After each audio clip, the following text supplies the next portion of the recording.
Hey, Mike. Yeah, what's going on? Hey, have you ever heard of turbo debt? No, what is that? Something to get me into debt faster? No, turbo debt is not to get you in debt faster. It's to help you get out of debt. Do you have over $10,000 in credit card, personal loans, medical, or payday loans? Of course I have debt. That's the American way. Au contraire, mon frere. Turbo debt will give you the option to break the debt cycle and start putting money in your pocket. That's awesome. Over 70% of Americans die with credit card debt. Do not let this happen to you. Turbo debt will give you an option to break the debt cycle and start putting money in your pocket. That's awesome. If you have over $10,000 in credit card debt and personal loans, medical or payday loans, they can help. Go to turbodebt.com/TechTime. Again, that's turbodebt.com/TechTime, all capitalized, for a free consultation today. TurboDebt is a proud sponsor of this week's episode of TechTime Radio. Broadcasting across the nation from the East Coast to the West, keeping you up to date on technology while enjoying a little whiskey on the side, with leading-edge topics, along with special guests, to navigate technology in a segmented, stylized radio program. The information that will make you go, Pull up a seat, raise a glass with our hosts as we spend the next hour talking about technology for the common person. Welcome to Tech Time Radio with Nathan Mumm.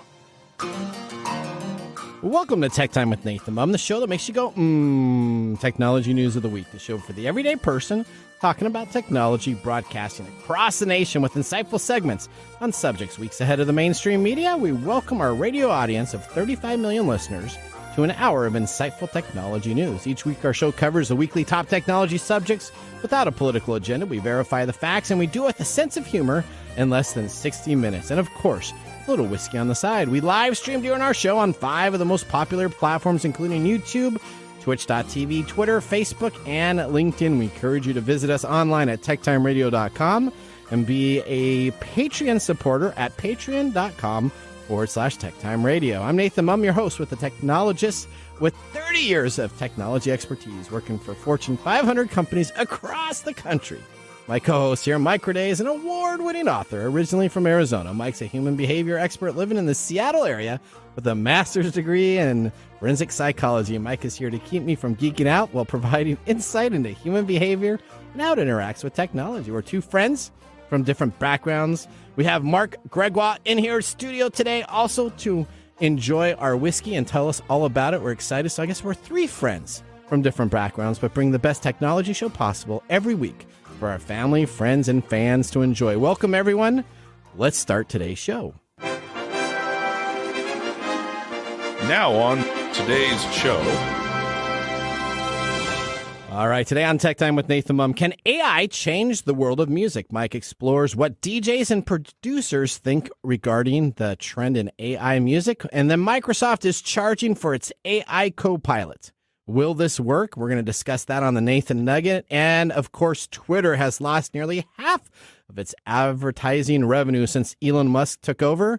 I wonder who's going to be leading our technology fail of the week this week. Then we're going to be talking about the bionic eye, and could that restore vision? We have our fascinating CRISPR story that we're going to be talking about, and an update from James Riddle on all of our medical technology expertise information.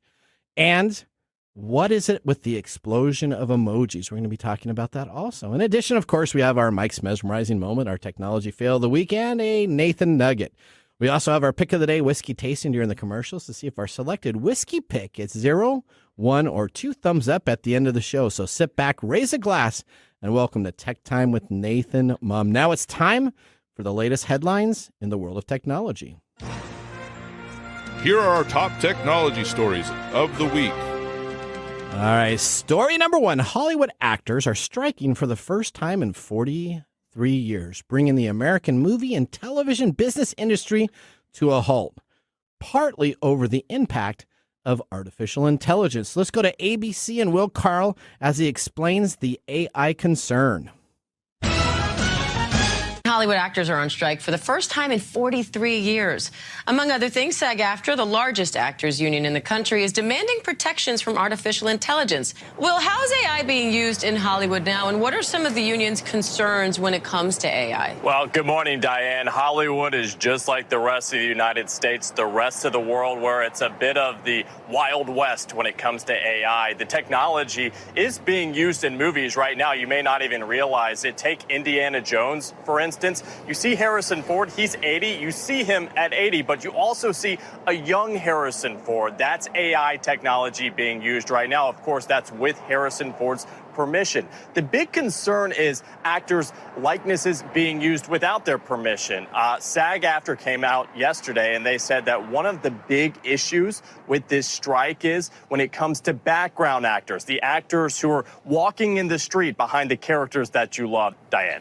All right, Will Carr in Hollywood. Will, thank you. All right, we got Duncan Crabtree Ireland, the chief negotiator for the SAG-AFTRA union, criticizing the producers for their proposal to use AI so far. He says the studios have asked for the ability to scan the faces of background artists for the payment of one day's work, and then they'll be able to use their likeness for the rest of eternity in any project they want with no consent and no compensation.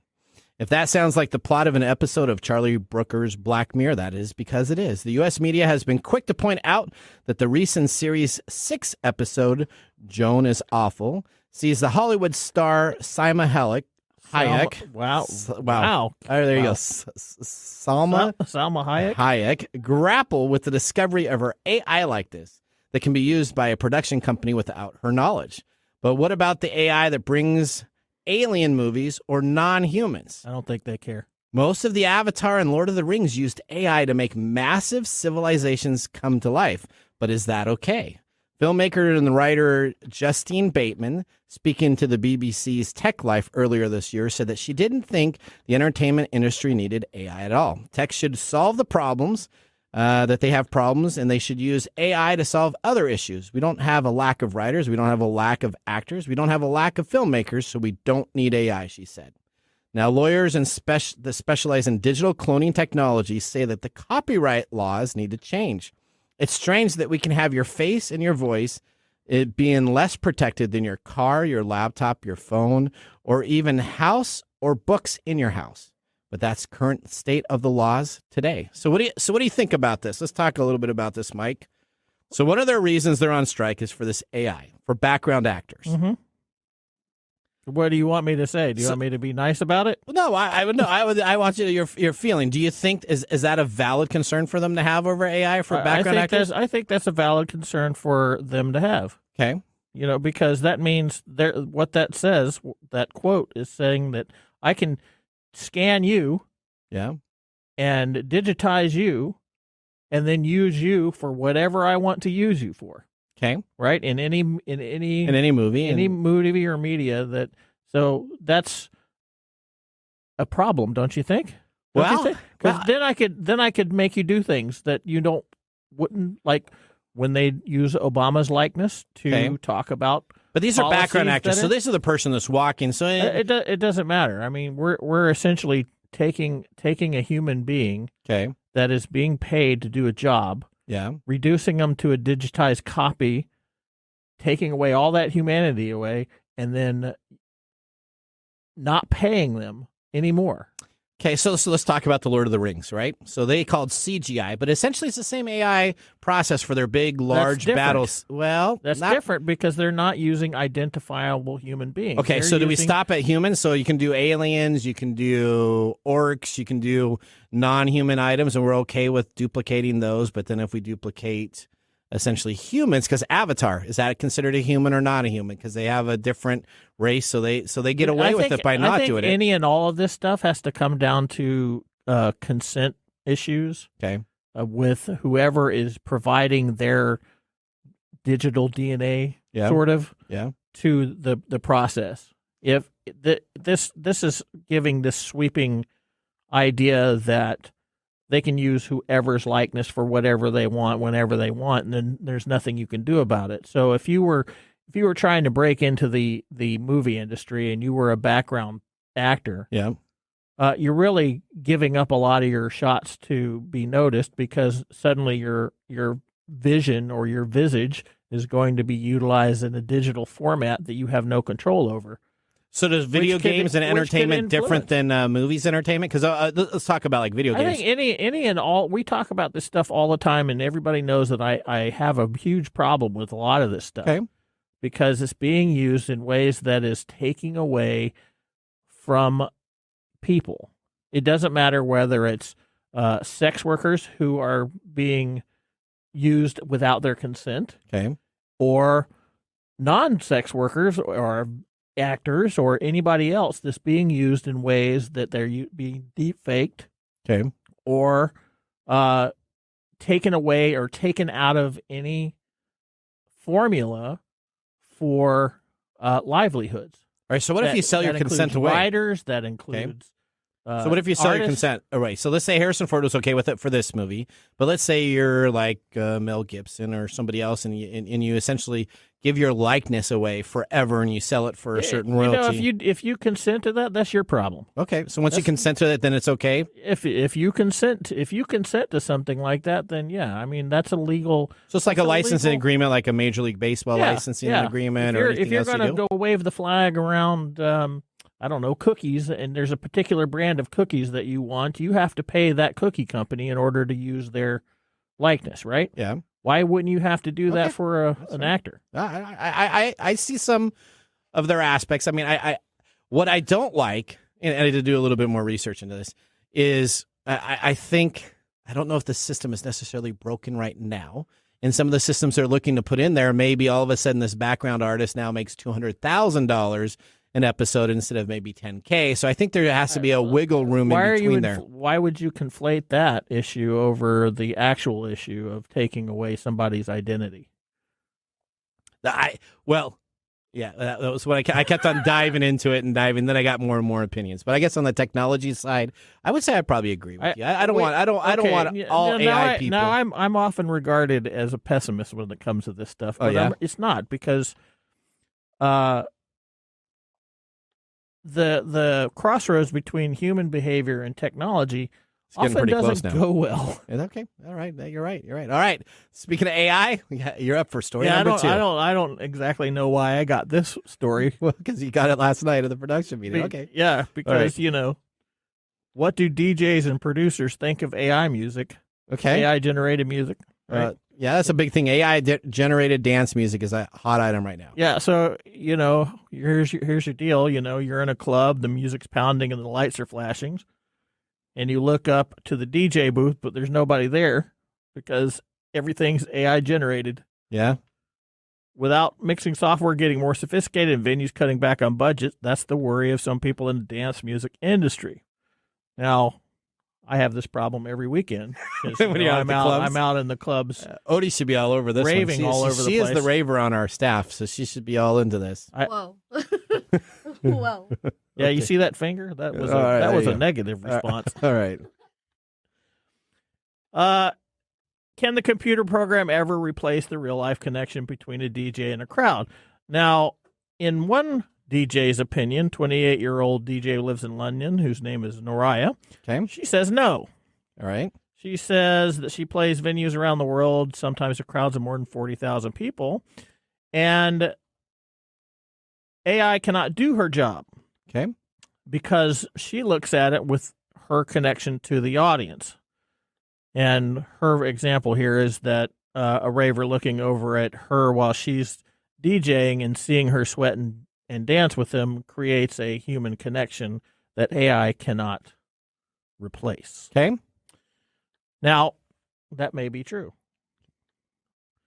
The problem is, again, since COVID, there's been a massive shift towards people asking to stream sets. Yeah. Especially when it's somewhere overseas. They don't have money to get you to play in a different country, and it's easy and accessible way to get artists on their lineups without actually having to physically have them in the room. Okay. Dance music was one of UK's favorite genres, but DJs say the support it gets doesn't reflect that. Maybe that humans make the best DJs, but it's not such a straightforward story for producers. As well as being a DJ, Noraya makes her own music. And she says that there are already at least 10 different software programs that mix music and could put producers out of jobs. Okay. She says, I think the danger here is that there's work being done without a discussion about what it would mean for the overall music industry. One solution she thinks is to programs that are coming out that are just suddenly flooding the entire Well, we tax industry. the people to do the job, right? So there's this big thing about taxing companies for AI, because if you're a person working in there, you have to pay a tax. There is some, I think, validity to some of these software solutions that are replacing people's jobs, where maybe there is a software tax or some type of tax if they're being able to replace 1/3 of a person or a half of a person. I mean, when maybe, but the end result of this is that the AI is being used for one reason and one reason only. What is it really doing? What is AI doing? It's cheating corners. It's cutting corners. Is it cutting It's corners? making everything cheaper. It is for making the it cheaper. companies that are producing. Yeah. Unless you're an AI software about developer, then it's making it more expensive. Well, yeah, but I don't think that really compares to all the people they're putting out of work. Okay. Right? You got somebody who's being paid 6 figures a year to figure out all these algorithms to put 80,000 people out of a job. That really seems a little underhanded. So what was the conclusion with between the producers and the DJers? I don't think there's a conclusion. This is something that is like a tide. It's coming in. We can't hold it back with a broom, and we're going to see this over and over and over again. Okay. We're seeing it. Why are we talking about the actors union? Well, I mean, this is one of their biggest. Why, They're three. Why is today the AI show? Well, I don't know, because it is. Because are you ready for story number 3? Yeah, because guess what? It's about more AI. Yeah, Google's Bard AI chatbot now supports over 40 languages. Let's visit reporter Sam Whitvin and the new expansion for Google in the AI arms race versus ChatGPT. Google has rolled out a bunch of big update for this is basically Bard, one, getting access to a lot more languages or people being able to use it in a lot more languages, and 2, being rolled out to a lot of new places. So it's now available in 40 languages. Another thing that they've basically done is they've allowed you to be able to get those languages spoken to you as well. So Google has very extensive TTS system with the WaveNet voices and even some of the new Soundstorm voices. But you're able now to go in and get something generated in a different language and have that spoken to you in that language as well. All right, so this is a pretty big expansion in the AI. 2 months after chatbot Bard was released at the Google I/O 2023 event, Google has made Bard, the AI chatbot, available for public in May during their launch, but it was only available in English, Japanese, and Korean to start. They did promise that it'd have more, and now, 2 months later, the tech giant has competed and surpassed ChatGPT with 40 total languages. But Bard has also a new feature, as we were talking about there, the localization and the ability to have vocals repeat the information back to you. So now you have a chatbot, be it with ChatGPT, that you have to type into with the keyboard. It doesn't talk to you. With Bard, you can now implement some of their new technology, and software developers are jumping all over this to have a conversation with the AI back and forth. Okay. Seriously. Yeah? Okay. Okay, yeah. Does this take into account local dialects and other morphologies? They say they have been. They say that has been. That has been taken care of, so they have the local dialects of all 40 of these languages there. All right. Well, there you go. Is that it? Is that all we're going to talk about? That's it. That was just over with. Yeah. Well, that ends our top technology stories of the week. Yay, ChatGPT. Well, there's no other real sidebars. They just have 40 languages that they're doing right now. All right. That ends I really enjoy the little clip that you played that had all this pleasant music and how awesome everything is for Bard. Well, I haven't given Bard a lot of talk, so we're giving Bard a little bit of time here. Well, that ends our technology stories of the week. Moving on, we have James Riddle, our medical expert, joining us for our next segment. You will not want to miss this, because we will be talking about AI in the medical field too. You're listening to Tech Time with Nathan Mumm. We'll be back after this commercial break.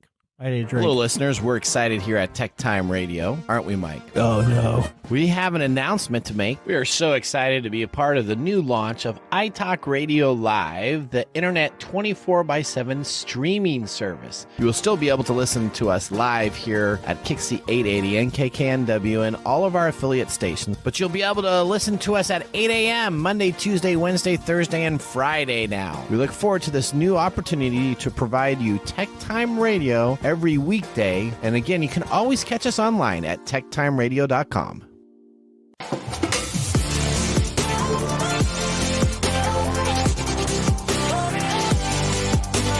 Welcome back to Tech Time with Nathan Mumm, the technology show for your information that makes you go, This is your weekly technology show right now to talk about current technology in a simple format without having to geek out, brought to you by myself, Nathan Mumm, and Mike Day. We just had our first whiskey tasting during the break, and now let me tell you that we are sipping in our pick of the day during the show. Today we have chosen, what have we chosen, Marc? We have chosen Old Granddad 114, also known as ODG 114. Okay, tell us a little bit about this. Sure, it's from the Centauri Company, from the Jim Beam Distillery in Claremont, Kentucky. It's a straight bourbon, non-age stated. 114th proof. It's mash bill. It's a high rye. So it's 63% corn, 20% rye, 10 malted barley. And this goes for roughly $30 when you can find it. Okay. All right. Perfect. Yeah. And then from Total Wine's website, they say it's a foolproof version of the classic rye tinge bourbon. Unbelievably smooth for a spirit of its strength. Spicy orange berry nose with tobacco notes and a spicy sweet taste. Plenty of rye flavor. Yeah, I'm really going to have to just change my whole opinion about Rise, I think, because this is good. You liking this? Yeah. It's got a pretty, this. It didn't burn. It was very smooth. It is pretty, it is really good. I mean, it's got kind of a simple label. I was actually concerned that it looked like Wines and More special on the low shelf, because that's what it kind of looks like with these stickers on there when I go shopping. But you're all about the book and its cover. That's you? right. It has a cork, though, Nathan. It does have a cork, and the taste of it is much better than I anticipated it being. I've been telling you guys about this for weeks and weeks. Okay. Well, I think I enjoyed the last Old Granddad one that we had. Yeah, we'll talk about that one at the Mumbles. So. All right, perfect. Okay. So let's get to James. All right, with our first whiskey tasting completed, now let's move on to our feature segment. Today we have James Riddle joining the show. James is the Vice President of Research Services and Strategic Consultant at Advera. He has served on the steering committee of the Clinical Trials Transformation Initiative. He's also served as a site visitor for the Association of Accreditation of Human Research Protection Programs. James, an advocate for responsibility in medicine and research, but we know him as our TechTime medical and research expert. Let's get ready to start our Comcast video stream now. Welcome to the segment we call Ask the Experts, with our TechTime radio expert, James Riddle. James, welcome to the show today. How are you doing, sir? I am just concerned if we start talking about AI generating scotch, that's the end. That's the next phase of AI domination. Don't you know that? I don't think Marc would be too happy about that. I don't know if you'd want an AI whiskey, although you never know. That may be able to be. That's the next phase of the takeover. Is that the takeover aspect? Yeah, all right. Okay. They get a hold of our alcohol supplies, we're dead. All right, James, it's a little different background. Where are you joining us today from? I am at our corporate headquarters right outside of Baltimore, Maryland today. Oh, fantastic. Fantastic. All right. Well, let's start off. Here's what we got. So I got John Kay, a biophysicist and researcher at the Southern University of Science and Technology in China. He shocked an audience with a bombshell announcement.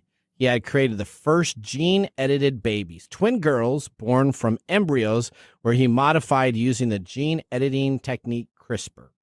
He, who was trained at the Rice University in Stanford, said that he did it in the hopes of protecting the girls from getting infected with the virus that causes AIDS. Their girl's father was HIV positive.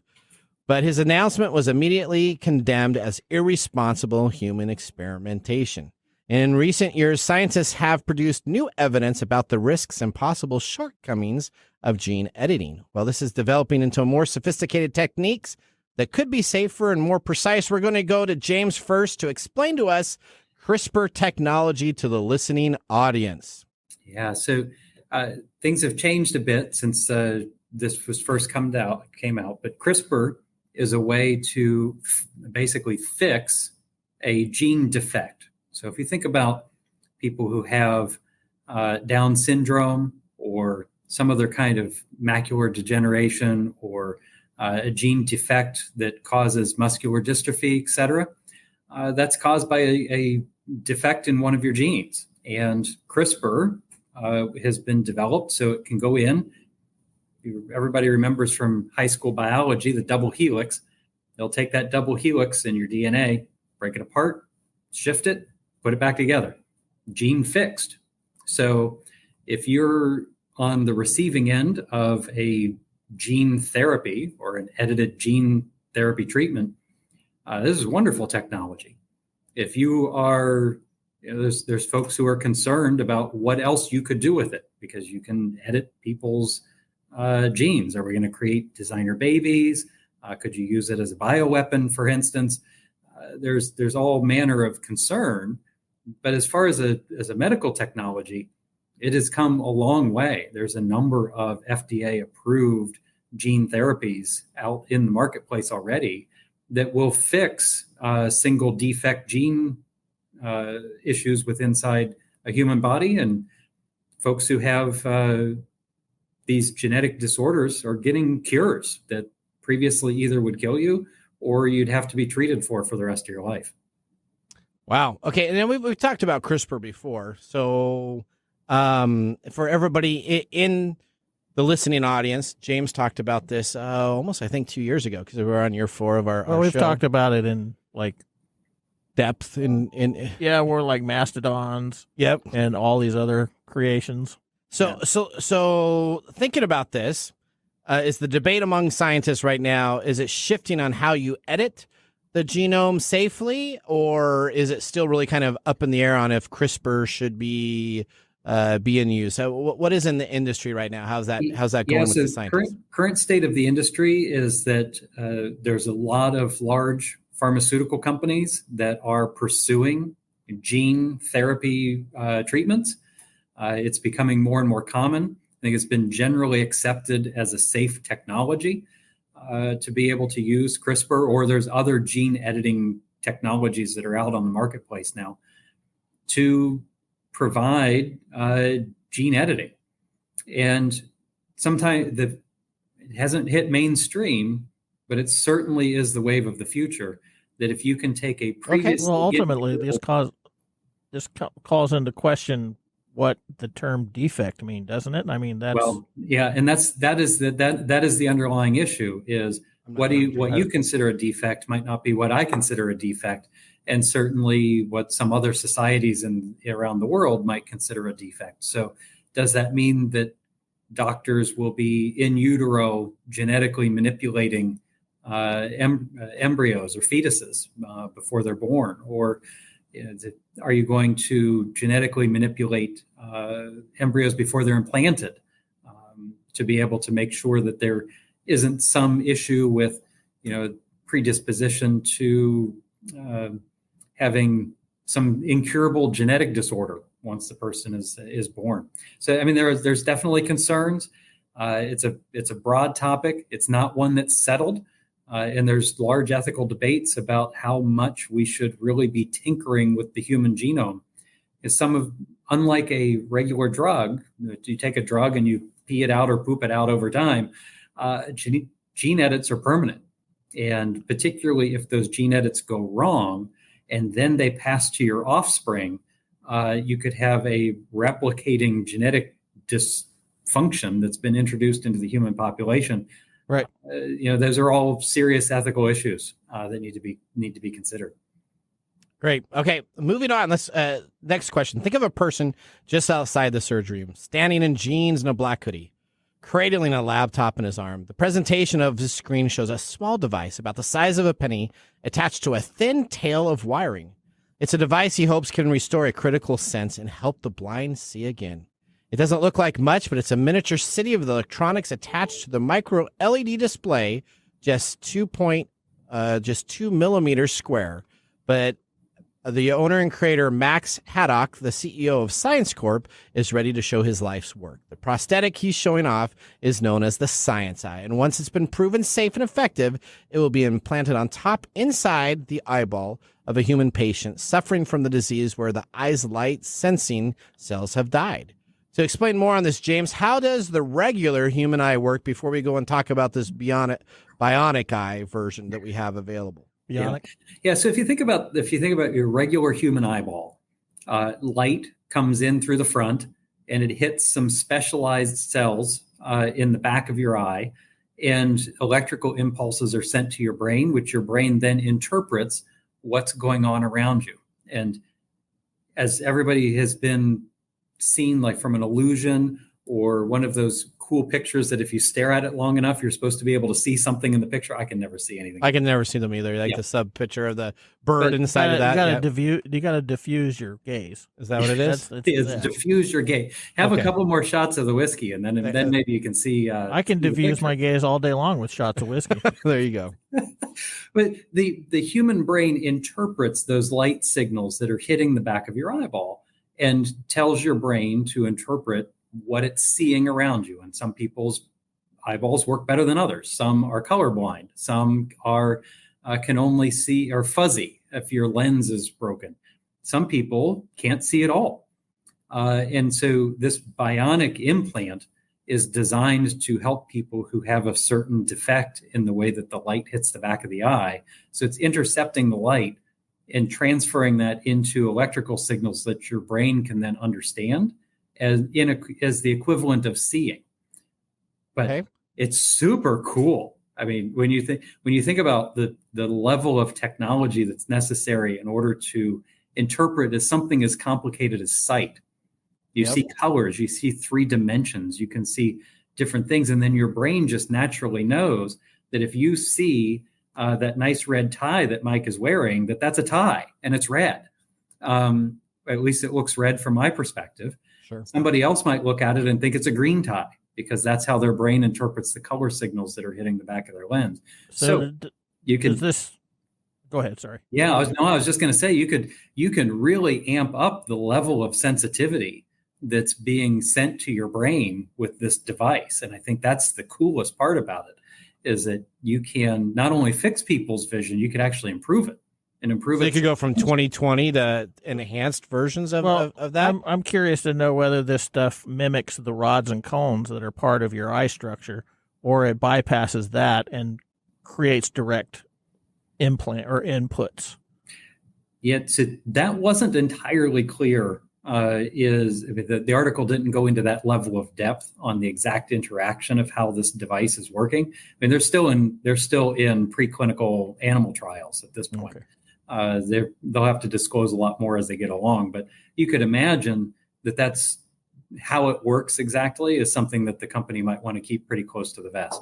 Well, sure. Yeah. My general understanding is that it's bypassing the receptors and sending electrical impulses right into the nerve endings at the back of the eyeball. Yeah, that you talk about sensory overload. Holy cow! What's your brain? How's your brain going to process all that information? We're essentially doing HD eyeballs now. That's right. Yeah, Sony's going to patent this thing and make colorized crazy. Perhaps. There's lots of history of utilizing electrical impulses into people's brains to have their body sense certain things. You can use electrical impulses to trigger memories, for instance, or suppress memories. You can use electrical impulses to move arms and limbs and trigger how your muscles move for people who've lost their limbs and the like. So in general, it's not a new concept. It's just the level of complexity and computing power that would need to go into interpreting light signals on the back of your eyeball is just really impressive. Now, is there concerns about this technology? I mean, we just talked about HD eyes. I mean, what happens when all of a sudden I have a left and a right eye and I have okay eyesight, and now all of a sudden I decide that I want to have great eyesight? Is there concerns where this could be then used to increase eyes? Cyborg enhancements? Well, have you ever seen the Borg on my favorite show, Star Trek? You ever seen that? I knew you were going to find a way to bring that in here somewhere. I mean, you could have those drone eyeballs that are... Resistance is futile, right? That's right. Okay. All right. Well, I'm sure it can be misused. But reading another article, let's talk about this. What? You have CRISPR now, right? Yeah. Why wouldn't I just go and listen to our next CRISPR story here. the eye problem away. So now you get your CRISPR, you fix your eyes. And now reading an article just this week, it says that AI can help fertilize the process for in vitro fertilization and choose the best embryos and make the decision on if they should be used or not. So, James, let's talk a little bit about this. Essentially, fertility doctors have to do their reasoning once these eggs get fertilized to choose what they consider the best egg, and then that's the egg that they use to hopefully get someone pregnant with. But now they have AI to help with this. Explain more about this to me. Yeah, so this particular article isn't quite as scary as the first one. Okay. What's happening here is in the in vitro fertilization process, you have a bunch of potential embryos that you could implant in the potential woman, in the future mother. Yep.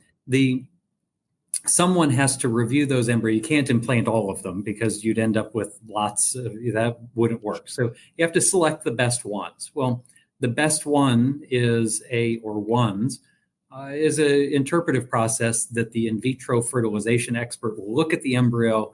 They'll look at various characteristics of the embryo, and then they'll decide, I'm going to implant these three. Yep.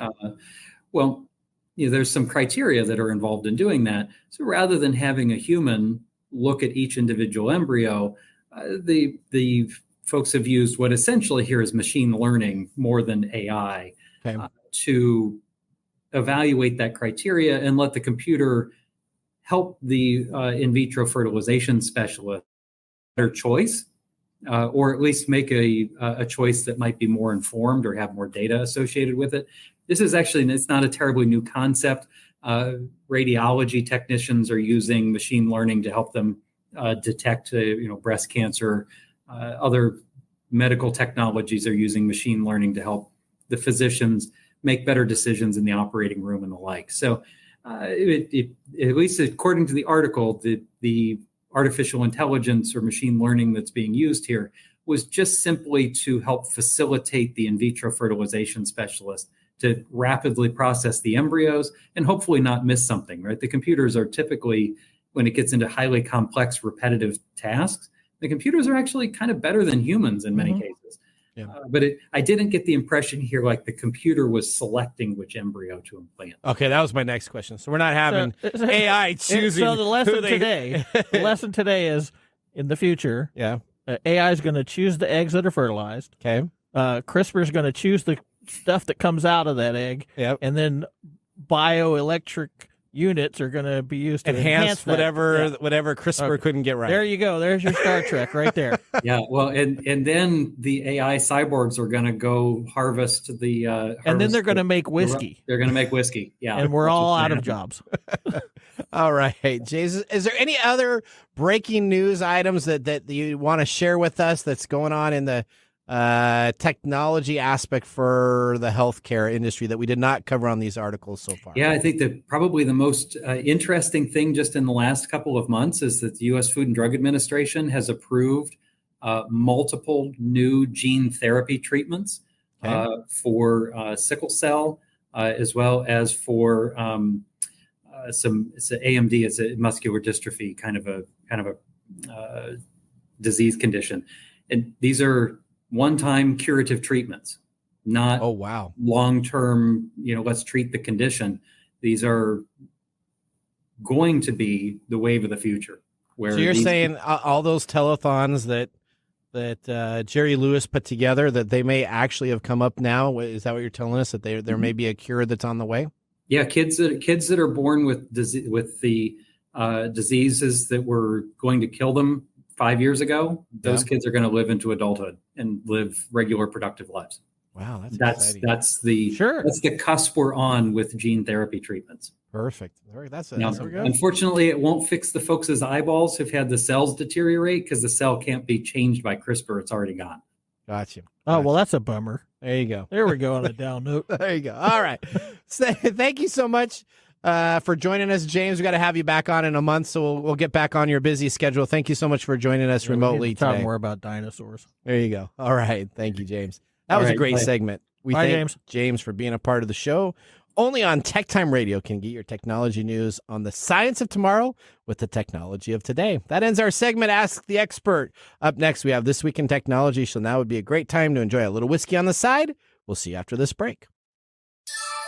This is Marc and Greg for Copiers Northwest with a terrific offer called Printer Care Plus. It's simple. Buy HP printer cartridges from Copiers Northwest and we'll service your current printers for free. That sounds too good to be true. It's made possible due to our HP Copiers Northwest relationship. Copiers Northwest is an HP Platinum partner, one of only 2 in the entire Northwest. And now with Printer Care Plus, Copiers Northwest will provide free printer service as long as they purchase genuine HP cartridges from Copiers Northwest. That's right. IT departments no longer have to service printers or fix paper jams with Printer Care Plus. They can focus on more strategic initiatives and let our experienced technicians keep their HP printers up and running. Sounds like a love-love relationship for IT departments. Don't get too carried away. So how do they get more details on Printer Care Plus? Call Copiers Northwest today, 206-282-1200, or visit copiersnw.com. Copiers Northwest. New ideas, new solutions.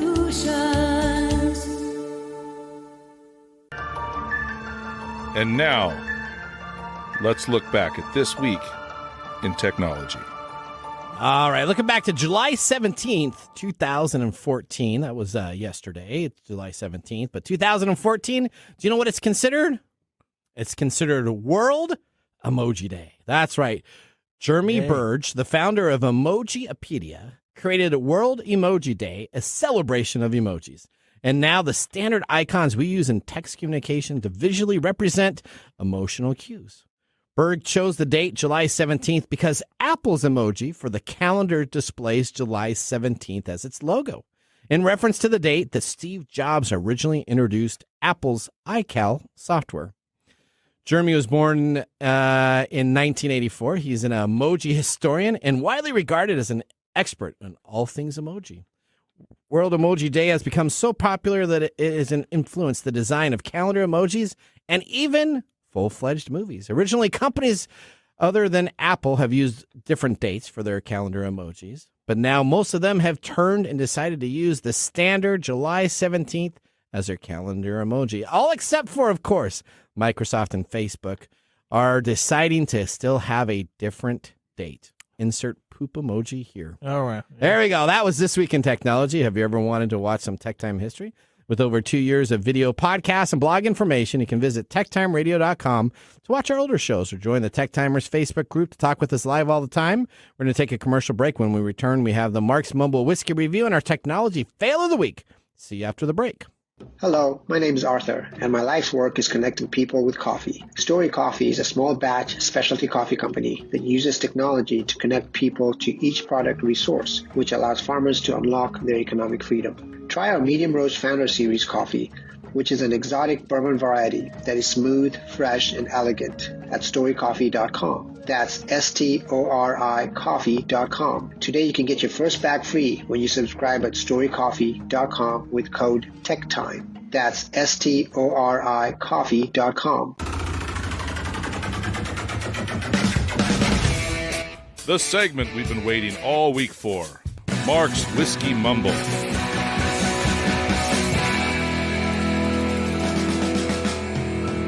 All right, buddy, what do we got? Well, gentlemen, what are we celebrating today, Nathan? Well, we're not celebrating Emoji Day because that was yesterday. No, what are we celebrating? Well, we're celebrating whiskey. I don't know, donuts? Oh, I'm embarrassed for you, Nathan. What's that? There's 2 big events today. What is? Well, those are 2 big events. The first one and the shorter one is one of your good friends. Yeah? He's a CIO at Copiers Northwest. It's his 12th work anniversary today, and he's a great guy, and we should celebrate that. Wow. I don't know who that is. Who is that? That's Marc. He's just trying to get a little pat on back. There you go, Marc. Congratulations, It's World Marc. Marc Day. Yeah, it's World Marc Day. Okay. And on top of that, a shout out to your youngest son.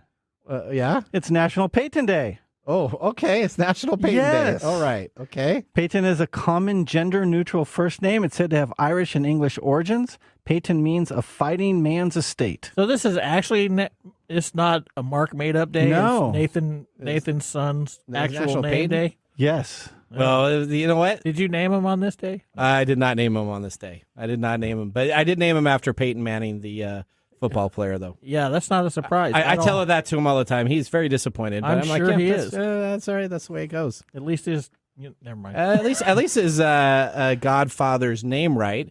Won 2 Super Bowls, so that's a pretty big thing to do. I would hate to name him after Godfather, huh? Well, his unknown godfather. Yeah, okay. that's right. We're really getting into some really interesting stuff here. Okay, all right. You want to all right, tell us a little bit more about the whiskey. All though. right. So as we transition to the whiskey, let us contemplate. Yeah. With Peyton now moving out and growing up, it may not be long before Nathan is an old granddad. Oh, yeah, a little bit longer than I think, but okay, I hope so. So today we're drinking Old Granddad 114. It's one of the U.S. Old Granddad, the whole brand, is one of the USA's 10 best-selling straight whiskeys.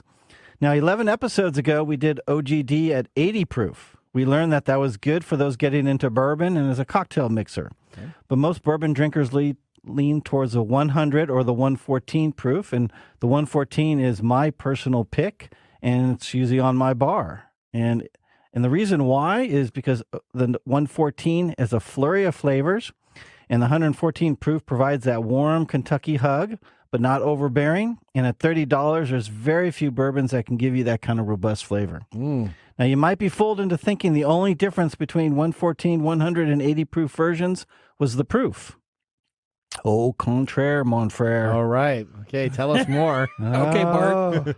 Give us some more info. Oh, it's exciting.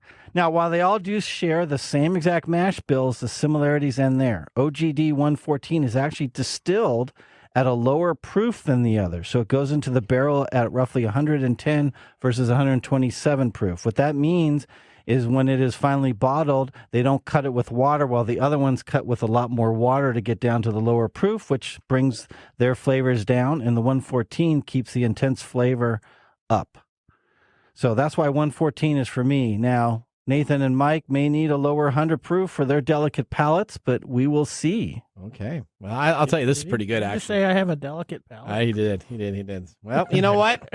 Marc, thank you for that Mumble. Whiskey and technology is a great pairing, just like the pairing of Cheech and Chong. Right, Mike? Oh, yeah. How much time do you spend trying to find these little tidbits? All right, well, let's get ready for our technology fail of the week, brought to you by Elite Executive Service, technology experts to help you out of a technology fail. We are out of time. Congratulations, you're a failure. Oh, I failed, did I? Yes. Did I? Yes. Did I? Yes. All right, well, this week's technology fail comes to us from Twitter. Twitter has lost nearly half of its advertising revenue since Elon Musk took over. Twitter has lost more than $44 billion since last October. Its owner revealed, of course, on a tweet. He said the company has not seen an increase in sales, but it's expected in June that he needs to add a little bit more promising for this upcoming month. Mr. Musk said that he got rid of course, Twitter's 7,500 staff in half when he took over. He isn't concerned with the Threads, now has 150 million users. That's their competitor that's being launched by Facebook.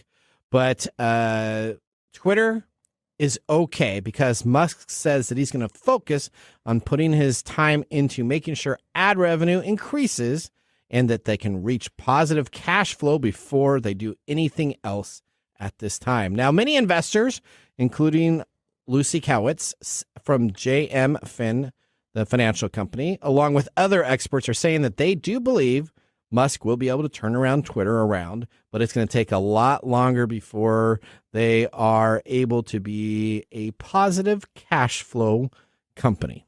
I think they should turn Twitter around. I think that, it's very interesting. It's going to be very interesting. And Elon did something that a lot of other people haven't done at this point. A lot of these software companies have this revenue projection that they have, and then they spend way more than they actually produce on their overall revenue, but their company value is worth X billion dollars, so they take out loans against that. His job is what he says he's going to be doing is making sure that Twitter can be a positive cash flow, kind of like Reddit and kind of these other companies where they need to now start making money on their platforms they have. Otherwise, their platforms can no longer be financed. So there you go. Yeah. So can he do it by tweeting out all the bad news? Well, he just I guess. Yeah. That's one thing I got to say about him is that he doesn't parse words a lot of time. He'll just say whatever's on his mind. He does, and even if it negatively affects his companies. If he wants to put it out there, he says, "Hey, we got to make some money now, so that's what we're going to do." Then he'll just kind of do that right there. All right. Well, I think you know what? I think we should go right now into our Mike's mesmerizing moment. What do you think, Mike? Are you going to be mesmerized? Sure. All right. Mesmerizing all the time. All right. Let's move into there. This is Mike's mesmerizing moment, presented by StoriCoffee. Visit StoriCoffee.com. All right, so we're talking about this AI. Yeah, are you going to ask me a question? Yeah, and this implants. If you went into your doctor and they said they can increase your eyes or they can increase your knees, because I know that you have a little bit of a knee problem, with an AI type of solution instead of a standard surgery, and have computers hooked up to your brain so that your brain is processing electronics, would you do that? That's a really hard question to answer. Well, that's why I asked it. All right, why are you asking me that? Because it's your mesmerizing moment. I mean, wouldn't you, if AI could take care of all the stuff that old age is taking from you, would you do that? Well, I know my answer would be yes, absolutely. Because that's a hard thing to say no to. If I could walk into my doctor and say, "Hey, we got these bio implants that uses AI, and it's going to reconstruct your joints, and it's going to make your eyesight better, and all this other stuff. What do you think?" I'd be like, "Yeah, sign me up. Sign me up." Okay, all right, well, that's good.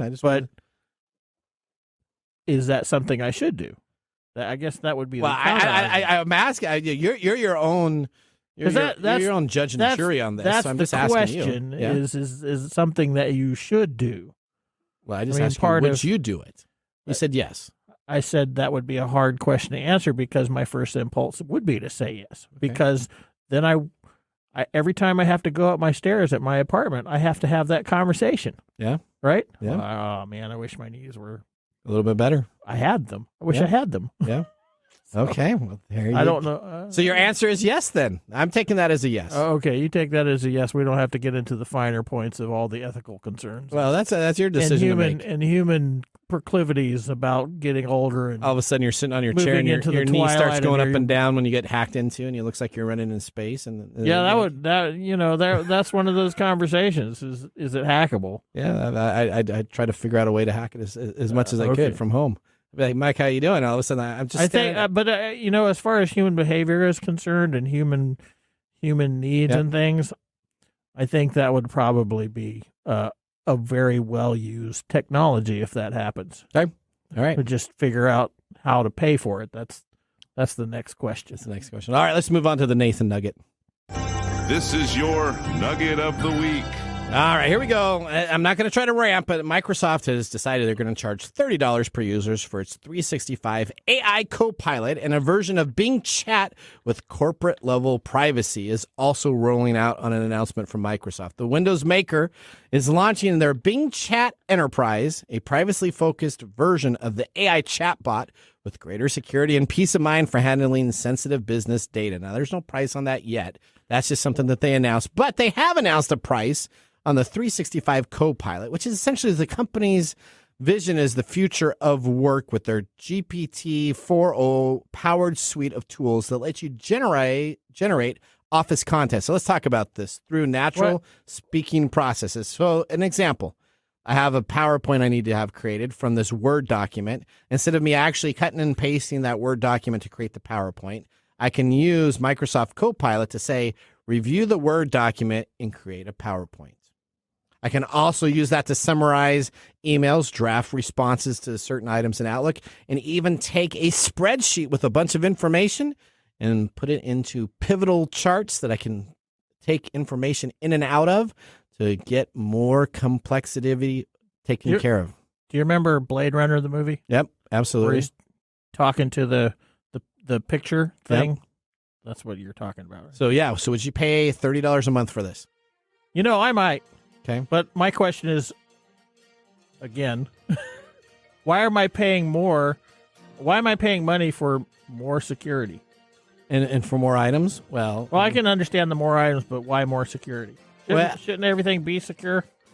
It should be. When you put the word security on something, people pay money. Oh, that's the okay. problem. That's the marketing buzz. You go to any C-level person and say, "Hey, this can help you be more secure." That's exactly it's right. like boom. That's engaging the human nervous system. That's right. All right. Well, let's move to our pick of the day: whiskey tasting. And now our pick of the day for our whiskey tastings. Let's see what bubbles to the top. Why am I feeling rushed? All right, here we go. What do we got here, Mark? What's our whiskey? We are drinking Old Granddad, 114th proof. It's $30, a high rye bourbon. A little shout out to Tobias, who found this in Portland and brought it back up for me. I'm giving it an absolute thumbs up. Why? I like the taste was good. Oh, okay. What are you going to give it? I give it a thumbs up. I really enjoy this. Mark, what do you say? It's always on my shelf. This is a great one to sip on and make cocktails. All right, see you next week. The science of tomorrow starts with the technology of today. Thanks for joining us on TechTime Radio. We hope that you had a chance to have that moment today in technology. The fun doesn't stop there.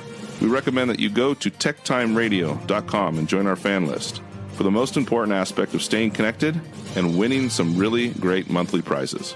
We also have a few other ways to stay connected, including subscribing to our podcast on any podcast service, from Apple to Google and everything in between.